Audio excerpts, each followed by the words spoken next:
আসসালামু আলাইকুম আমার প্রিয় কলিজার বোনেরা, কলিজার ভাই, আপু, আঙ্কেল, আন্টিরা। আমি আপনাদের আপু শিল্পী।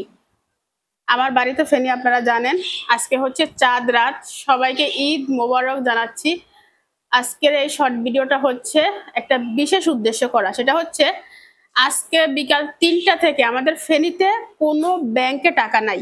আমি ইসলামী ব্যাংকের ২ টা বুথে ঘুরছি, সিটি ব্যাংকে ঘুরছি, তারপরে ইসলামী শাহজালাল ব্যাংকে ঘুরছি, ডাচ না সরি ডাচ বাংলা না, ওইটা হচ্ছে ইসলামী ব্যাংকের মতো আরেকটা ব্যাংক আরকি, AB bank, sorry AB bank. AB ব্যাংকে ঘুরছি। মোট কথা আমার টোটাল ৬ টার মতো বুথ ঘোরা হইছে। কোনো ব্যাংকে টাকা নাই, শুধু আমি না। লক্ষ, লক্ষ মানুষ টাকা তুলতে যাচ্ছে, টাকা নাই, টাকা তুলতে যাচ্ছে, টাকা নাই।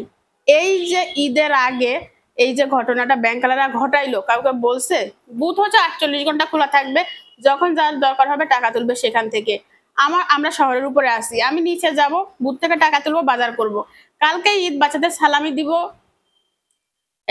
বাজার করব, বুথে যাই দেখি টাকা নাই। লক্ষ, লক্ষ মানুষের হাহাকার এই টাকার জন্য। আমরা ব্যাংকে টাকা রাখছি, আমাদের প্রয়োজনে তুলবো, প্রয়োজনে রাখছি।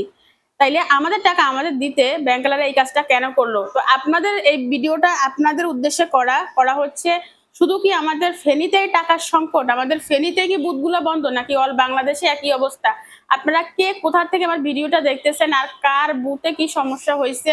নাকি আমারই একা সমস্যা, মানে আমার একা না, আমাদের ফেনীতেই সমস্যা, নাকি অন্যান্য জেলায় একই সমস্যা হইছে?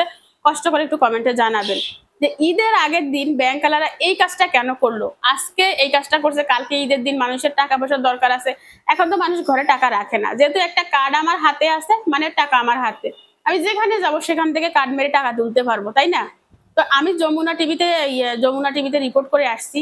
সম্ভবত ওরা আজকে ১০টা ১০:৩০ টার ভিতরে ভিডিওটা দিবে। আমিও ব্যাংক থেকে বের হচ্ছি, ঠিক এই মুহূর্তে ওরা আসছে আরকি, বলতেছে, "আপু কি আপনি টাকা তুলতে আসছেন?" আমি বলছি, "হ্যাঁ।" ওরা বলছে, "ঠিক আছে, আপনার কি সমস্যা বলেন।" তো ওরা রিপোর্ট করছে, আমি ওই যমুনা টিভিতে বললাম আরকি, এই সেম কথাগুলোই বলছি যে, "আমার টাকা আমাকে দিবে, আমার টাকা আমি নিবো। তারা ব্যাংক বন্ধ করছে কেন?" তো ব্যাংক না, বুথ বন্ধ করছে কেন? ব্যাংক তো বন্ধ থাকবে, যেহেতু কালকে ঈদ। আর বুথ তো অল টাইম খোলা থাকবে। ২৪ ঘন্টা, ২৪ ঘন্টা, ৪৮ ঘন্টা তো খোলাই থাকবে। তো যাই হোক, খুবই টেনশনে আছি, খুবই প্যারাতে আছি। ব্যাংকের ১২টা, এর আগে শুনলাম কয়েকটা ব্যাংক বন্ধ হয়ে গেছে। অনেকে টাকা পাচ্ছে না। সেম কাহিনী কি আমাদের সাথেও ঘটলো নাকি? এই মানে ঈদটা শান্তিমতো করব, যে সেই আ মাথার থেকে সেই জিনিসটা চলে গেছে, যে আসলে কি আমার টাকাগুলো সুরক্ষিত আছে? নাকি নাই? নাকি আমরা হচ্ছে গরিব মানুষ। ৳১-৳২ জমাই। এই টাকাগুলো আমরা আমাদের প্রয়োজনে কাজে লাগাই। আমাদের কি আহামরি কোনো কিছু আছে নাকি? না আমরা ব্যাংক থেকে লোন নিছি, না ব্যাংক আমাদেরকে লোন দিচ্ছে। আমরা ৳১-৳২ না খেয়ে জমাই, সেই ৳১-৳২ আবার ব্যাংক থেকে তুলে প্রয়োজনে মিটাই। তো সেই জায়গাটা একটু নড়বড়ে হয়ে গেল। না, আমি গরিব মানুষ, আমার কাছে ৳১০০ অনেক কিছু। কিন্তু যার কাছে আছে তার কাছে ৳১০০ কোটি টাকাও কিছু না। ঠিক আছে? তো কার এই সমস্যাটা হইছে কষ্ট করে একটু জানাবেন, যে আপনাদের ব্যাংকগুলা কি সুরক্ষিত আছে? না আমাদেরই একই অবস্থা হইছে? না আমরা আমি বুঝতেছি না, কিন্তু আমার মাথা ঠিক নাই, বুঝছেন নি? আমি ৩টা থেকে ৭টা পর্যন্ত ৪ ঘন্টা এই ব্যাংক থেকে ওই ব্যাংক, ওই ব্যাংক থেকে ওই ব্যাংক। ৳১৫০ গাড়ি ভাড়া গেছে শুধু আমার এই বুথ খুঁজতে, খুঁজতে, টাকা খুঁজতে, খুঁজতে। তো বাজার-ঘাট আর করতে পারি নাই। তারপর চলি আইছি বিস্তারিত।